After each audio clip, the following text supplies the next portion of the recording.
Ketika akan memulai usaha, memiliki ide yang fresh, out of the box, itu adalah hal yang luar biasa ya. Tapi andaikan kok mentok, meniru itu diperbolehkan, sah-sah aja. Toh banyak juga yang melakukannya. Ayam goreng Rocket Chicken itu meniru KFC, burger meniru McDonald. Jadi meniru itu adalah hal yang wajar dan itu banyak dilakukan oleh banyak pengusaha. Nah, saat ini ada usaha yang sangat laris sekali. Bahkan biasanya kalau usaha itu ramai di awal, lalu sepi kemudian, itu tidak terjadi di usaha ini. Usaha ini tuh namanya mie gacoan. Dia tuh ramai terus, bahkan di Jepara, kota yang terkenal sangat menakutkan bagi pengusaha kuliner, karena ini sudah banyak contohnya yang buka ramai di awal terus sepi. Nah, di Jepara saat ini, mie gacoan itu tetap ramai. Nah, lalu pertanyaannya kenapa ya? Apa yang membuat mie gacoan itu tetap ramai sampai sekarang? Dan mengapa jika ada orang yang mau buka usaha, sebaiknya tidak meniru mie gacoan? Padahal dia itu kan gampang dibuat, juga laris. Kenapa sebaiknya tidak meniru mie gacoan? Baik, daripada penasaran, yuk kita simak ulasannya di video ini. Alasan kenapa mie gacoan itu ramai dan masih ramai sampai sekarang, yang pertama tentu karena produknya. Mie orang Indonesia adalah pengkonsumsi mie nomor 2 terbanyak di dunia. Jadi kalau ada usaha yang jual mie, ya tentu di atas kertas kemungkinan produk itu diterima sangat besar. Selanjutnya, apalagi ketika produk itu pedas. Sebagaimana yang kita ketahui, orang Indonesia itu suka dengan makanan pedas. Dan ada satu lagi kunci nih teman-teman nih. Kalau teman-teman perhatikan, ada 3 kunci yang membuat makanan itu enak, yaitu sajikan dalam keadaan panas, pedas, dan renyah atau kriuk. Itu tuh kayak cara gampang yang apapun kalau makanannya di model seperti itu, panas, pedas, kriuk, itu akan jadi enak. Nah, mie gacoan melakukan itu. Selanjutnya tentang harganya. Mie gacoan itu pinter ya, menjaga harga produknya ada di sekitaran 10 ribuan. Jadinya kesannya murah. Dan kesan murah itu membuat orang akan menambah produk yang dibeli. Aku mau tanya nih ke teman-teman ya, pernah nggak ke mie gacoan terus cuman pesan mie sama es teh? Meskipun itu tentu saja diperbolehkan ya, tapi kayaknya kebanyakan nih yang datang di mie gacoan cuman pesen mie sama es teh, itu kok kayaknya jarang sekali. Kebanyakan orang itu ya ketika pesen mie sama es teh juga akan pesen makanan yang lain. Ya karena kesannya murah tadi kan, sehingga membuat orang itu pengen beli yang lainnya. Atau adakah teman-teman di sini yang kalau datang ke mie gacoan itu cuma beli mie sama es tehnya aja? Tulis di kolom komentar ya. Alasan selanjutnya kenapa mie gacoan itu masih ramai sampai sekarang adalah tempatnya. Tempat itu tidak hanya sekedar lokasinya aja ya yang strategis, tapi juga pengelolaan tata letaknya, kerapian penempatan meja kursinya, cahayanya, terangnya, luas tempatnya, tinggi atapnya, lega ketika udara bisa masuk ke keseluruhan tempat. Jadi kita itu ketika di dalam nggak sumpek, secara nggak sadar itu membuat orang nyaman di tempat yang seperti itu. Dan alasan selanjutnya adalah citra mie gacoan yang baik. Mie gacoan, wih keren.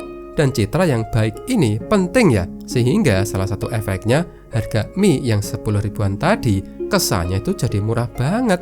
Coba deh dibandingkan dengan produk yang sama yang dijual di pinggir jalan itu yang gerobakan. Mie dengan merek yang kurang terkenal dengan harga 10.000, orang itu tidak menilainya sangat murah.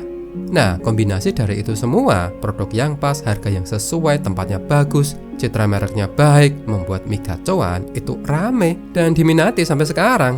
Dan sebagai informasi, usaha yang menjual mie kayak mie gacoan ini, itu kan ada banyak ya, yang kurang lebihnya sama, baik produknya, dan dia itu juga ada di lokasi yang strategis, harganya itu juga mirip-mirip lah. Tapi menurutku, tempat mie gacoan itu kayak yang paling pas.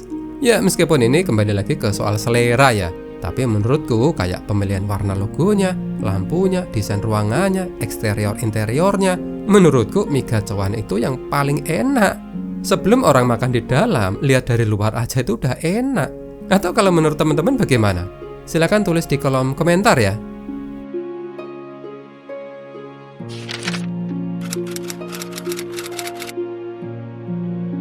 Pemilihan konsumen itu menentukan apakah usaha kita nanti bakalan rame atau kurang diterima. Bagi beberapa orang yang kalau usaha modal nekat aja, yang penting dimulai dulu, nggak mikirin sasaran pembeli mana yang hendak dituju. Akhirnya ketika dia menjual suatu produk yang ia pilih, itu kurang laris. Misalnya nih, mentang-mentang suka pizza, punya ruko kosong di sebuah kota yang kurang ramai di suatu kabupaten. Ya meskipun pizza yang ia jual rasanya enak, jualannya itu kurang rame. Kenapa? Ya karena penggemar pizza itu kurang banyak. Berbeda dengan mie.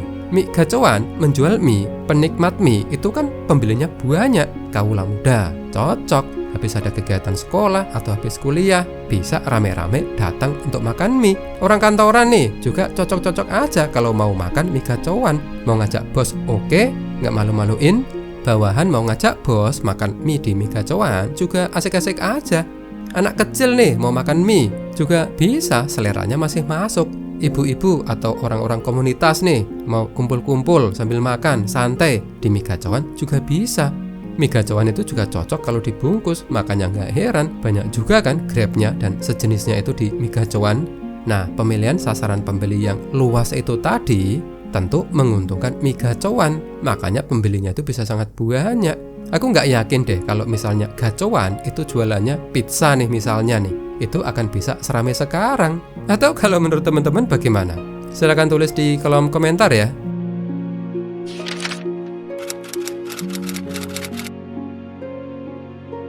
Nah, lalu pertanyaannya begini ya, kenapa sebaiknya kalau orang mau punya usaha, bingung ini mau jualan apa ya?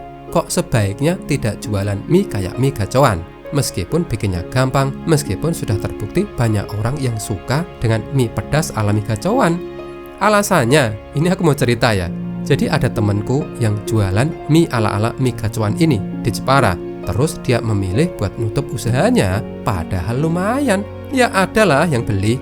Pas tak tanyain, dia jawab alasannya karena mie gacoan yang asli itu mau buka di Jepara. Pas kebetulan sewa tokonya mau habis, sekalian aja temanku itu nggak meneruskan alias menutup usahanya. Dia itu takut kalah saing sama mie gacoan.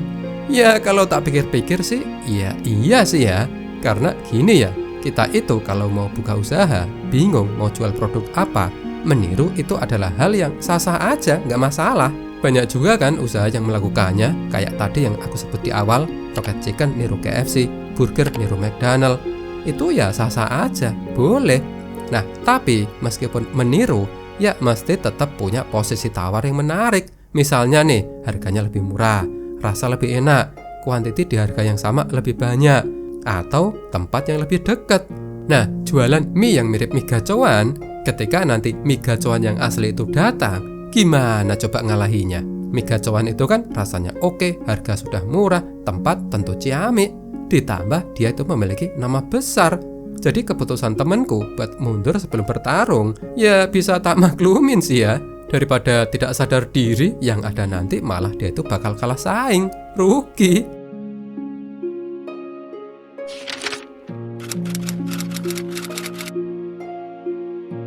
Ya, meskipun menariknya nih, mie gacoan itu sebenarnya dia itu hadir belakangan, alias dia itu sebenarnya ya produk tiruan. Loh, produk tiruan? Iya, dari artikel yang aku baca di travelingyou.com, mie kober itu sebenarnya hadir lebih dulu di tahun 2010 di Kota Malang, sebelum mie gacoan itu buka di tahun 2016 di Malang juga. Nah, ketika pada akhirnya mie gacoan itu bisa lebih unggul, secara jumlah gerai, secara keramaian, secara nama dia itu lebih terkenal, itu ia lakukan dengan sumber daya yang amat sangat sungguh luar biasa besar. Mie Newmain ini hadir tahun 2021 ya. Ini franchise. Ini tuh kayak mie ala-ala mie gacoan gitu. Nah, modal yang dikeluarkan untuk memiliki usaha yang seperti ini itu sangat besar. Mencapai kayaknya kalau nggak salah 2 miliar. Artinya kalau mau menyaingi mie gacoan yang besar, butuh tampil besar juga. Nah, kalau kita itu modalnya bermiliar-miliar gitu sih nggak apa-apa ya. Rugi nggak masalah, mungkin. Tapi kalau kita sebagai calon pemilik usaha baru yang pas-pasan, buka mie ala mie gacoan, terus nanti saingannya sama mie gacoan asli atau ala mie gacoan yang besar, apa nggak kegiles? Mau ikut keluarin modal besar? Belum tentu juga kan bakalan menang lawan mie gacoan. Ya kalau menurutku ya mending nyari usaha yang lain aja. Kayak usaha itu cuma mie pedes doang. Atau kalau menurut teman-teman bagaimana? Tetap nekat saingi mie gacoan atau lebih baik nyari produk yang lainnya? Silahkan tulis di kolom komentar ya.